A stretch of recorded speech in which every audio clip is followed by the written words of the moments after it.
Now you have a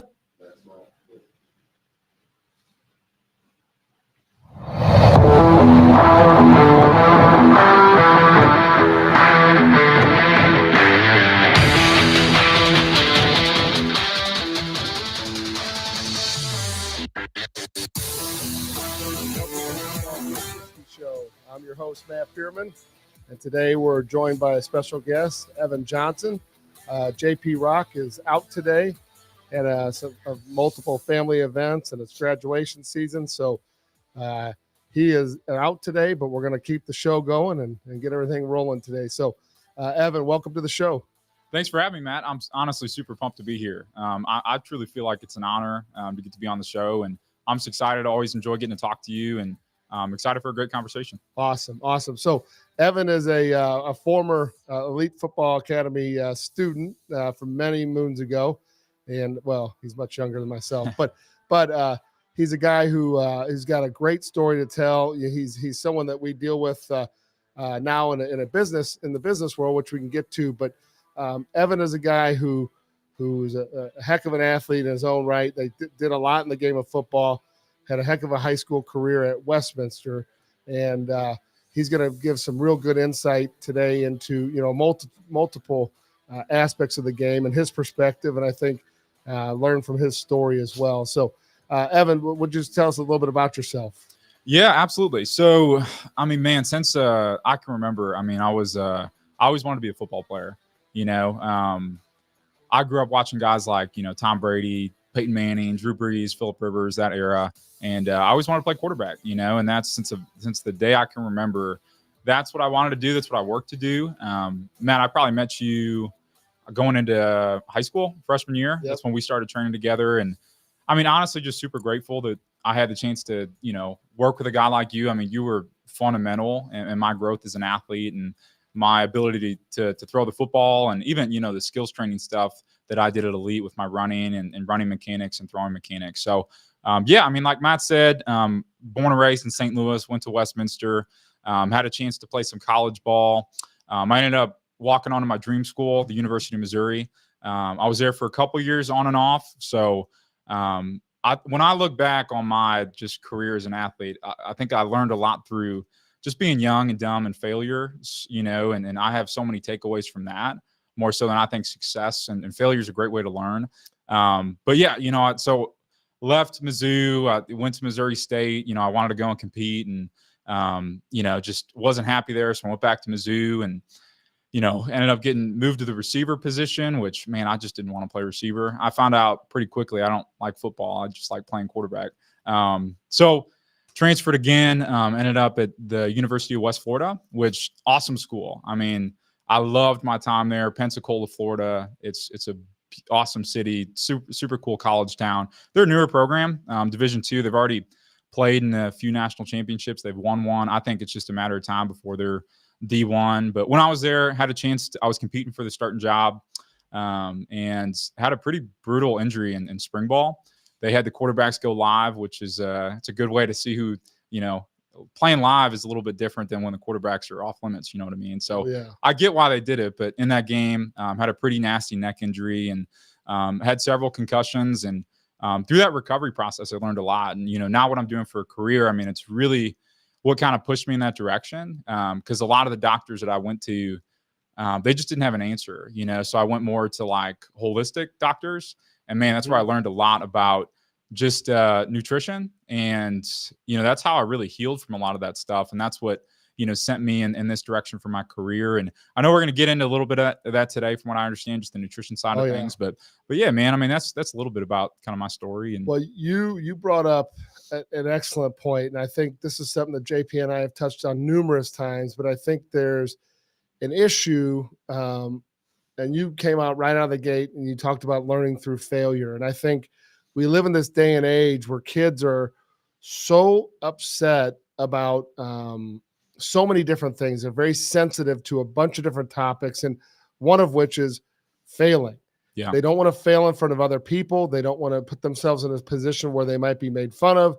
They don't want to put themselves in a position where they might feel uncomfortable. And the unfortunate truth is athletics that stage, you know, you go back to the man in the arena, speech, like that whole concept of putting yourself out there and being the one competing and earning the right to even be criticized, I think is part of the process. But from your perspective, what you said about learning is huge, because I'm telling you, we see kids. I gave the example last week, like we have guys that, like in the facility, like say defensive backs are really shutting down the receivers, and kids just get mad about that, or offensive linemen are beating up on the defensive linemen. People get really mad about that. Like they don't want to use the experience to help themselves get better. It's easier not to do it. Or you might be on a 7-on-7 team and your team lost in the semifinals, and you think the easier path is to go play for a different team, or, whatever it might be. There's always escape hatches. But the unfortunate truth is, if you're not willing to learn from your mistakes and willing to make mistakes, like life is going to be very difficult, and sports and therein of are going to be very difficult. So, your learning experience that you were talking about, like, you get the University of Missouri, right? That's in the golden age of Mizzou at the time. Like Gary Pinkel was the coach. They're a really good team. They've come off some good success. Maybe they weren't at the top of their game, but they had some recent success. A bunch of guys in the NFL.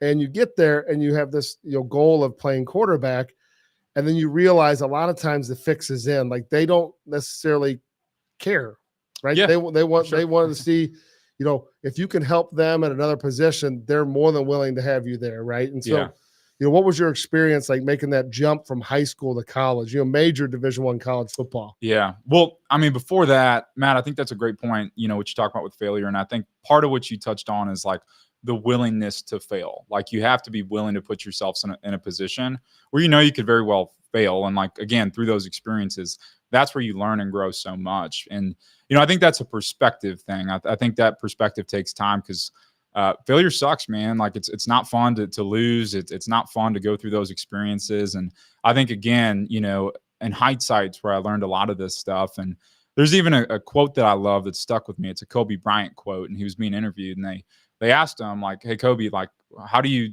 view failure?" And his answer shocked me. He was like, "It's exciting," and I've just never heard anybody talk about it that way. And he went on to explain just because when he fails, and he talked about when he was young in his career, and it was in the playoffs and he was missing a lot of 3-pointers. He's like, I now see an opportunity where I can improve and get better. And I think that the perspective, I think first and foremost, the willingness to put yourself in a position to fail is key. But I think also being able to take that failure and sit through, even, as you know, Matt, like watching film sucks when you had a bad game. Like you have to sit through that, but through that you learn a lot about like, hey man, here's some mistakes I made in the game. Here's some changes I can make in terms of my progression in that play, or, I down the safety or whatever it is. It's like watching film, going through and reflecting on failure in whatever scenario is never fun, but you have to be willing to put yourself in a position to fail. And, you have to learn from those experiences, and you have to choose to. 100%, because and that's a tough thing when you're in high school. A lot of times, and it's funny, I'm going through this with my son right now, where, you get to the end of the season, everybody makes a highlight film of their season, right? So we go back, we reflect on the high points of the season, and it's really natural to do because every kid in America makes a highlight film for their family, for themselves, to kind of make it, make the season wrap. But then, as a high school player, you're doing it for recruiting and those purposes. Mm-hmm. So a lot of times we forget all the bad plays, right? We forget about all the times in the season, all the adversity. So an exercise with, a lot of players, and I'm having my son do it, is go back and objectively watch all the practice film you got, all the game film you got, and remember all those times you made mistakes. Mm-hmm. Remember all the times it did not go your way, but also look at, one bad throw. Did it turn into 2 bad throws, right? Or did the next throw or next play, did you respond with the big play? Those things can speak volumes about who you are as an athlete, and also like the maturation process. So I think there's so much to be learned. And I was working with the quarterback last night, and I just told him, I said, look, some of his throws were not great, but they were like on target. They were not perfect spirals, but he was getting upset about it. And I told him, I said, listen, you're getting upset about something that no one else is even really noticing. So, but you're somewhat conscious of it and it's making you mad.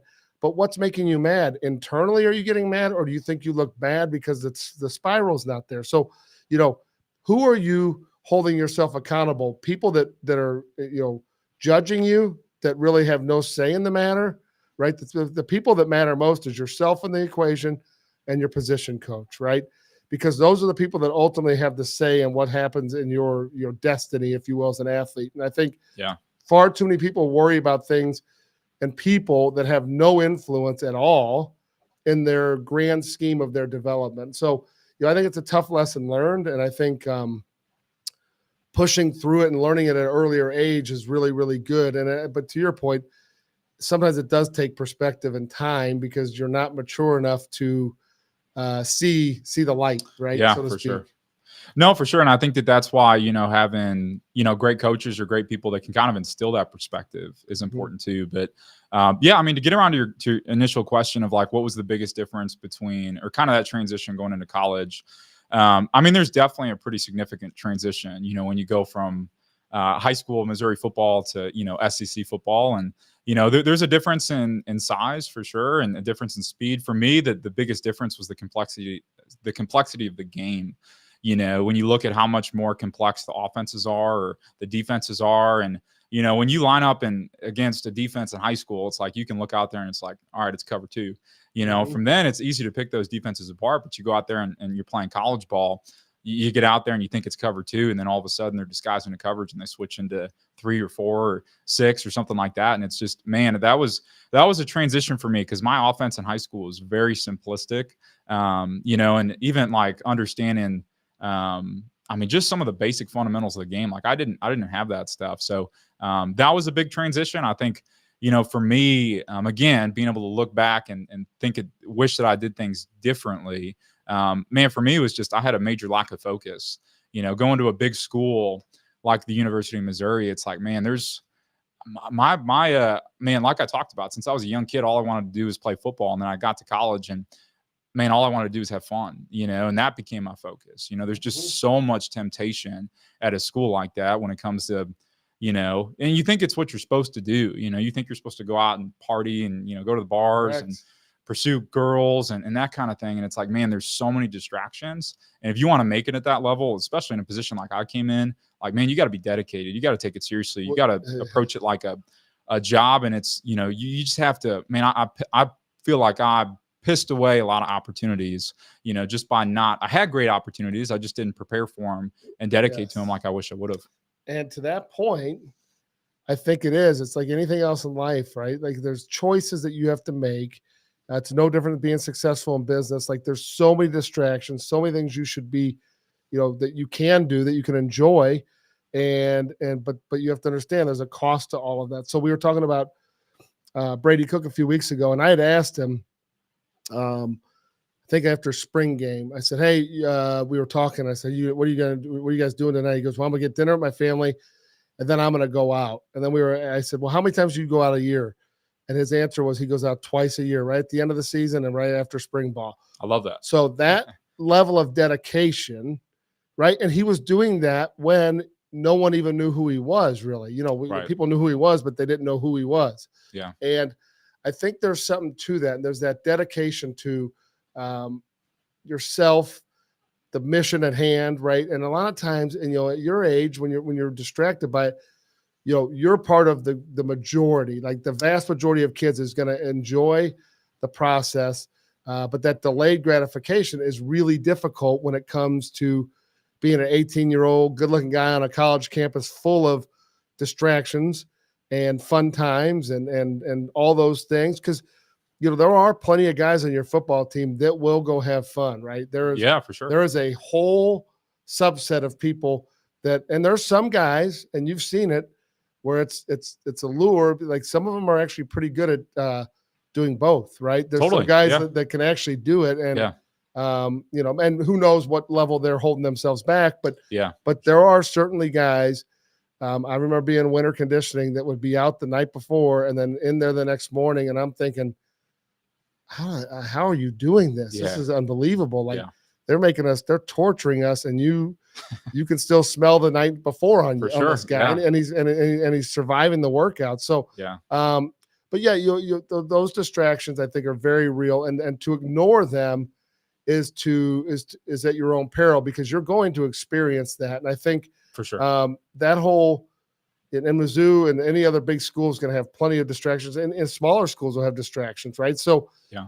Having a game plan going in and acknowledging that, I think is huge. So, while you're there, you're learning, you're probably getting pushed to a level like you talked about, like the level of, and this is no slight on high school football, but the level of complexity is very low, right? For sure. Because you figure on a high school football team, 95% of the kids there are there to play high school football. It's an activity that they do. They enjoy playing football. Their buddies are there. Someone talked them into playing football, whatever it might be. Or their dad played football. They want to play football, whatever it might be. So now you're there, but those guys aren't dedicated, right? They're the guys that aren't doing a lot of extra work. They're there, but we need them to have a team. So, you have to coach to that level to a certain degree, right? And because you can't have a guy over excelling past everybody else, because it's a team game, right? You can't be doing, progressing, on 4 different guys if we can block for a second, Right. right? I mean, it doesn't work. Yeah. So, as you started to kind of mature in the game, you get there and they say, okay, hey, and they're constantly evaluating the athleticism of the kids. So they see and they go, hey, why don't you try some receiver, right? Like, and you're thinking, like, why would I want to do that, right? And you're not the first quarterback that I've had that, the conversation with, where it's like, dang, they want to move you, and it's just a numbers game a lot of times, but it's also a compliment because they think you're athletic enough to do it. Right. Yeah, no, for sure. And I think it was, when it comes to the receiver opportunity, I think it was just something that I didn't, like I said, at the end of the day, it just wasn't my passion, and I don't necessarily think it was a bad move, or I don't, necessarily would deter any quarterback that is in a situation like that from maybe pursuing something else, pursuing a different school, especially in today's day and age, and like how you're able to do that in the transfer portal. It's like, man, if you love quarterback and that's your passion and that's what you want to do, go do it. Look at Ryan Tannehill. He's a guy that they did move him to receiver, Texas A&M, and he did it for a couple years. And I remember hearing stories of him after practice. He'd sit in the quarterback film room and watch film with them and throw after practice. And he ended up staying at the same school, right? But 2 years later, ended up getting the chance to play the quarterback position and excelled. And now he's been in the NFL for like 10 years. Yeah, so he's gotten paid quite handsomely to do it. So for sure. And I think that is true, because to your point, if you're going to do something and it takes a lot of effort, I mean, college football takes an inordinate amount of time out of your schedule. When you see what the other kids are doing as college students, it makes you very, very kind of bitter to a degree, because if you're doing something that's not really that much fun for you, and you're not loving being a receiver, and you're putting all this effort in, and you see everybody else having a great time at school, and they have half days essentially, and they're getting to do whatever they want to do after they get their work done. They have a lot of social activities, things going on. So it's very, very, it's two different worlds, right? Yeah. So everybody comes and cheers and watches the football team, but there is a level of a tenor of work that goes on that is unlike most any other thing in a college campus. So for sure, as you progress through that, you have to have those conversations with yourself, like, hey, like, this probably isn't the place for me. I'm going to go do something different, right? Yeah.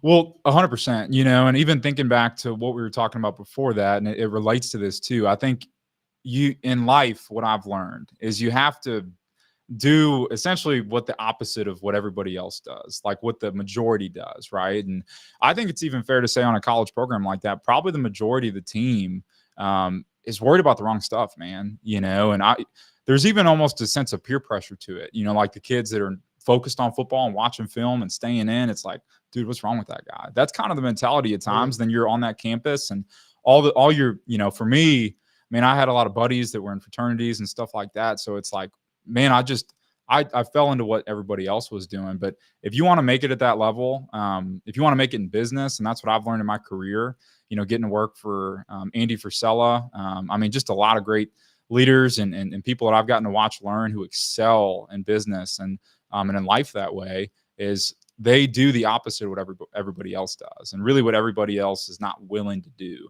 It's taken for football, it's staying after practice. It's not going out at night. It's watching extra film. It's studying the playbook. In business, it's, man, you're going to excel in your career if you stay there an extra hour. You're taking 5 extra calls.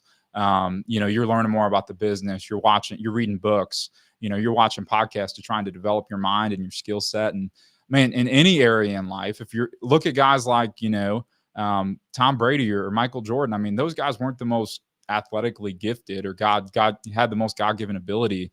I mean, those guys just had almost a insane mentality when it came to their dedication to their sport. And that's why they excelled, because they did what everybody else wouldn't do for decades, and that's what separates them. So if you're a high school kid, you're a college kid, man, don't worry about what everybody else is doing. If you're doing the opposite of what everybody else is doing, you're probably doing the right thing.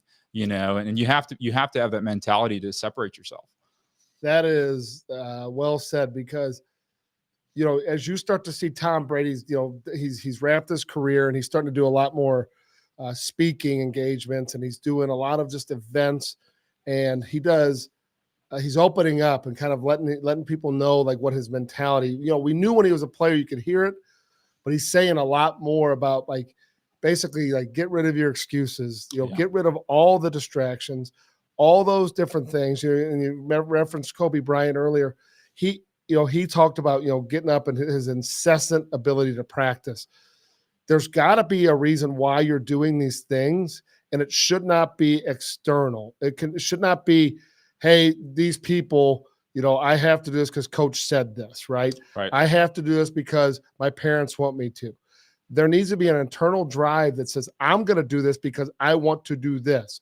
It is okay to be externally motivated from the sense of like, hey, I'm going to prove these guys wrong. I'm going to beat these guys. I'm going to show everybody. All that's great. But it also comes from inside that says, hey, this is what my approach is going to be. This is what I'm going to do, and no one's going to stop me. But you also have to take the action. Like saying and doing are two different things, For right? sure. So getting around and building those habits, especially when you're younger, and having listening to conversations like this and listening to people that have been there, Tom Brady is opening up a lot of secrets that really are not secrets if they're common sense, honestly. Yeah. But, so many people and kids are distracted by the glitzy stuff, the internet stuff, and the things that they think people care about. There's a lot of things that people just like, attention spans are minimal. So yeah, great. One-handed catch. Awesome for you. Let's move on to the next thing. What are you going to do now? Yeah. So, as kids start to focus on, what they should be doing in the off season, things that they should be doing day in and day out, that's one of the reasons why I'm excited to have you on here, because you're, as you transition, into the business world, you're now with a company, First Form, which you referenced Andy Frisella. He is a guy, and Chris Klein, they've built this unbelievable business, which, it's right in our backyard. And then you're the perfect kind of guy to get hired in there because, like you said, you've learned from your mistakes. You're an athlete. You have all these different things that you can bring to the table. You're articulate. You have a great faith-based, foundation. All these things, as someone wanting to hire a young person, those are things you look for, right? So at First Form, we're going to talk about what you do, but I think, one of the things that I find most interesting, and we have at our facility have a partnership, which you help facilitate. And I think, one of the things that we really, strive to be is the best in the country. And so when you do that, you have to be around other people that are the best in the country. Yeah, that's a great point. Yeah. Right. And so, we rise together because you want to be around other people that are high performers. So, yeah, as you look at like the process of developing athletes, sure, we're really good at teaching people how to do their position-specific skills. We're really good on our performance side about getting people bigger, faster, stronger, all that stuff. But we'll take it down to the most foundational approach, and that is, nutrition and sleep are the two things that really probably get the least amount of focus, but have the most bang for your buck, because Sure. those two elements are often forgot about because it's, you know what, we all eat and we all sleep. So it's just something I do. But there's a science to it, and there's a reason why you want to do things the right way. So, you know, from your perspective, and I followed your journey online, and we'll tell people how to see you on Instagram and online. But you know, you've taken your nutrition and your health seriously. Was that something you did in college? No, not at all. You know, and before that, again, you drop these little snippets, and I think they're so. I just want to kind of reiterate it. It's so important who you're surrounding yourself with. You know, there's a old saying that I'm sure a lot of people have heard. It's you're the sum of the 5 people you spend the most time with. You know, and I've seen that to be so true in both ends in my life. Like I've had a lot of bad influences that I've spent my time around, and like you become like those people. You think like them, you act like them, you do what they do. And later on in my career, you know, I've started to surround myself with guys like, you know, Andy Frisella and people at First Form, and man, a lot of high achievers and driven people. And you mentioned faith. You know, I've put myself in a position with a lot of men of faith, and it's like, man, that has transformed my life. You know, so be careful with who you're spending your time with. You know, the kids that you grew up with, just because you grew up with them doesn't mean you have to be friends with them, man. Like if you're serious about going and playing at the next level or playing in the NFL, like, man, people can drag you down or they can build you up, you know? So another, you know, key point I think there, but yeah, you know, I think you're 100% right, Matt. When you look at nutrition, I think it's just, and we were talking a little bit about this earlier, man. I think that it's just the fundamental flaw when you look at America, when you look at our education system, when you look at athletes, it's a lack of understanding when it comes to nutrition, man. Like the average person on the street that you might ask, like, man, nobody understands how nutrition works. And, you know, the unfortunate thing is a lot of social media, a lot of, you know, companies, a lot of influencers in the, you know, social media space, they're essentially spreading wrong information, you know, because people want the easy way out in any area in life. And if you can tell somebody that you have a magic pill or a fad diet or, you know, some easy solution, it's like, man, people are going to bite at that every time. So I think as a young athlete, when you're trying to make it to the next level, when you're trying to separate yourself, and as an athlete, you're always in competition, right? You're in competition with yourself. You're in competition with your teammates. You're in competition with your conference, with everybody else at your level. And you're trying to make it to the next level as well. So you're competing against everybody. You got to take advantage of every single competitive advantage you have. Most kids are watching film. Most kids are working out. Some kids are doing skill development, not all of them. You should be doing all those things. But I'd say most kids are not focused on their nutrition, you know, and it's when it comes to what you're doing in the weight room and your strength and your performance and your recovery, nutrition is half that battle, right? So if you're working out and you're training hard, but you're not worried about what you're putting in your body, you're not going to get the results that you're even, you know, putting in the work for, right? So if you can learn about nutrition, if you can apply this stuff as a high school athlete, as a youth athlete, as a college athlete, you're going to gain a massive advantage over your competition. You know, I shared a little bit about my, you know, experience, and, you know, I went to 2 Division I programs, 1 Division II program.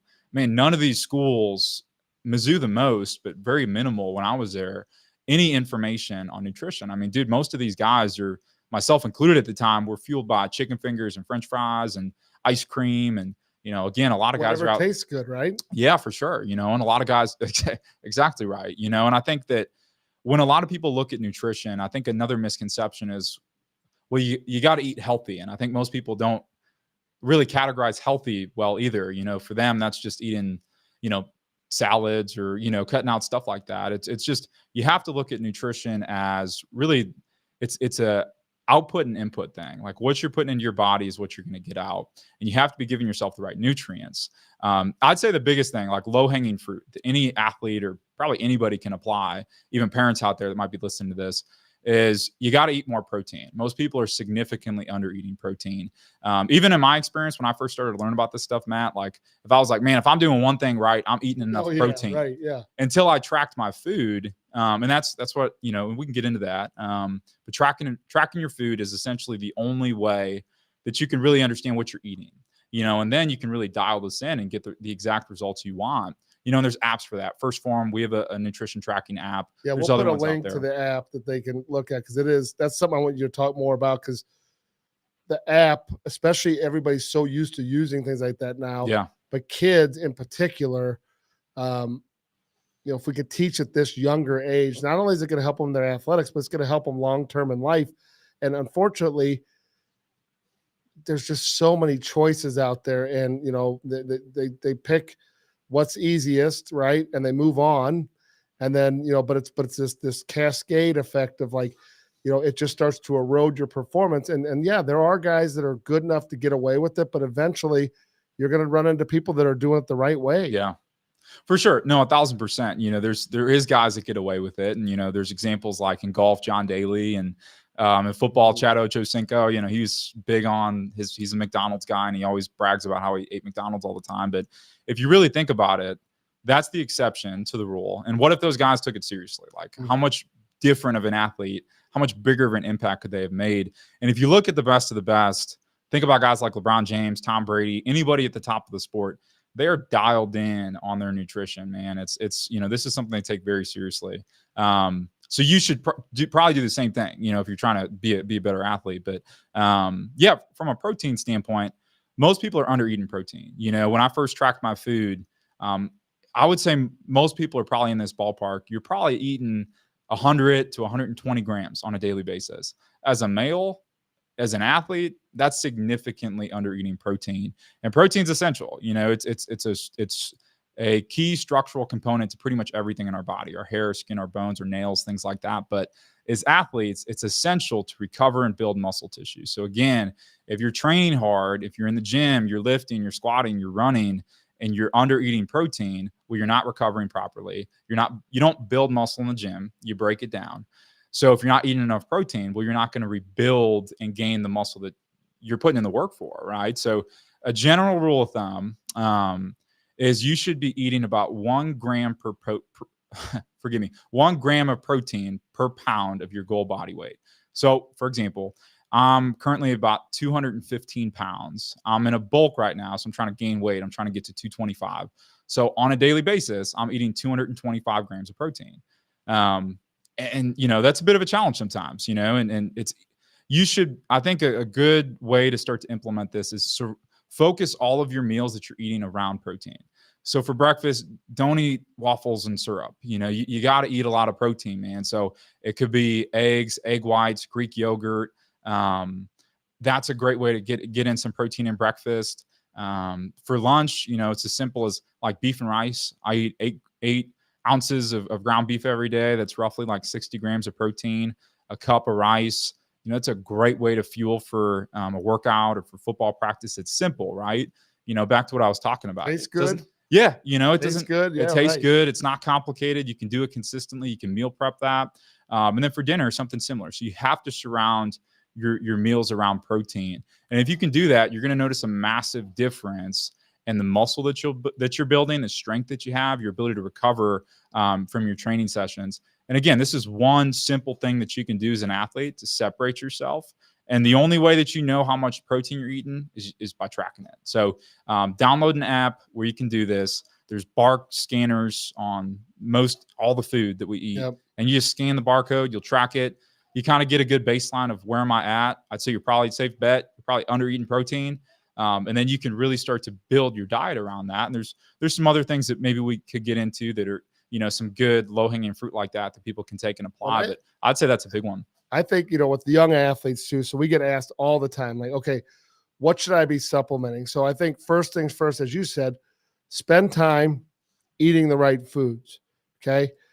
The protein shake, which we tell all of our athletes, like, look, as soon as you get done working out, because a lot of them are not ready to just sit down and eat a full meal, right? Yeah, I mean, sure. you're at a point where you're starting to get hungry, but you're also like, and I'm going to say it, First Form's got any variety of flavor you want. And, like even for the pickiest of person, right? So yeah. There's within that, 30, 35 minutes, 40 minutes of working out, you need to get something in your system. And most of the time, your goal is not to go straight and eat, right? Because your options to eat right after working out usually are not your best options. So if you can get that protein in you, and I go back to, and you know him well, Brett Fisher was at our facility for about 15 years, and this guy was the most ripped, in great shape, and he would always, after he get done, he'd go in his office and he would have some sort of candy or treat that he would eat with his protein. Yep. Right. And so he would take that, and people would always be like, why has he got pie and cookies? And well, he's like, this is the one time I allow myself to have that, because once I have that little cheat, if you will, but the cheat was to get some sugar in the system For sure. to take with the protein, which helps synthesize the process, which you would know way more than me. But I always thought that was an interesting thing, because, we're not saying you can't eat and cheat every once in a while. We're sure, saying not you at need all. to get good food. And if there is ever a time to eat a little bit more and cheat, it's when you're a young guy, right? When your fire's burning, Yeah. right? But if that's how you're fueling yourself all the time, that's not going to work. So Yeah. you have to have a strategic plan. We're not saying be robots. We're not saying, completely wholesale change. Focus on, like, the low-hanging fruit, protein. Also, have a plan. If you're going to be done working out and it's a little bit of time before you're going to have a chance to eat, then you plan ahead. You bring your shaker cup with some protein. You fire up some water, shake it up, drink it. Your body will reward you with that. And having, like, the ignition, that is made by First Form, you just scoop that in with it, which is the same kind of Brett Fisher effect. Exactly right. Yeah. That's exactly what it does. It helps prime the ignition is the name, right? It primes the whole system to absorb and take in that protein. So I think there's some really cool tips and tricks with that me, as a guy who coaches kids that age, I also know a lot of them just are picky eaters. So, like, they're finicky, especially like in those late adolescent years, Yeah, like for sure. like when their engine isn't fully turned on, but they are very active. We have some kids that maybe do a 2-hour practice of whatever sport they're in, and then they'll come work out or train, or they're doing this 3, 4, 5, 6 days a week. At some point, you have to take care of what's taking care of you. So, and the food is the only way to get your body to recover and get it to do what it needs to do, and then be better, right? And we don't want to stay stagnant. You got to improve. So I think, as you look at those nutrition tips, I think, you guys are an excellent resource. That's why we partnered, because I will tell you, that is the number one thing. We're not nutritionists. We don't have dietitians on staff. First Form does that by proxy, an extension. That's our go-to guys, because that's not us. That's not what we do. We build and develop athletes, but you also have to acknowledge when you're not the subject matter expert, and you have to let other people that know what they're doing, right? And we'll take a second, maybe diverge a little bit off of that, because one of the things that people may not understand about First Form is, so they're headquartered in St. Louis-based company. It's an awesome facility, but you walk and it's world class. Like, and they've built more. They're headquartered in Fenton, where the old Chrysler plant used to be. Really neat complex. It's one of those things where, do yourself a favor, get online and search their headquarters. It is world class. So, but in their facilities, there are, how many advisors are there, like with the app, like, that are nutritionists and dietitians, people like that? Like, that's what the company does, right? Yeah, for sure. No, 100%. I mean, we have at First Form, we have almost 400 employees at this point. Like Matt said, I mean, our facilities are awesome. They're world-class. Best way I could describe them is they're pretty much like Division I athletic facilities. You know what I mean? So, but yeah, I mean, so we have a whole team of nutritionists. We have, I think, almost 10 registered dietitians at this point. A whole team of personal trainers. Even if you call up, like, our customer service, you talk to a real human being that is a certified personal trainer, so we have on the front lines of our company people that are there to educate, to help, to support. And I think, at the end of the day, obviously I love the company I work for. We have amazing resources, but this is probably, when it comes to nutrition, you can Google a lot of this stuff. Again, it's not that complicated. If you're somebody that's very self-motivated, you can find the information in our day and age, but you should probably go seek help, and you should probably get somebody to set up your macros and your nutrition, and your calories and your protein, hold you accountable, walk you through this process. And we do that through the app. You download the app, you can get an advisor that's there to help you, support you, educate you, set up your macros. And that's another thing. Macros, people throw that word around. I'll explain it. It's short for macronutrients. Please do. So there's macronutrients, there's micronutrients. Macronutrients, they're going to make up the majority of our diet. That's, from what I understand the name, that's where that comes from, macro. So there's protein, carbohydrates, and fats, and they're all essential. right? And then there's micronutrients, and those are vitamins and minerals.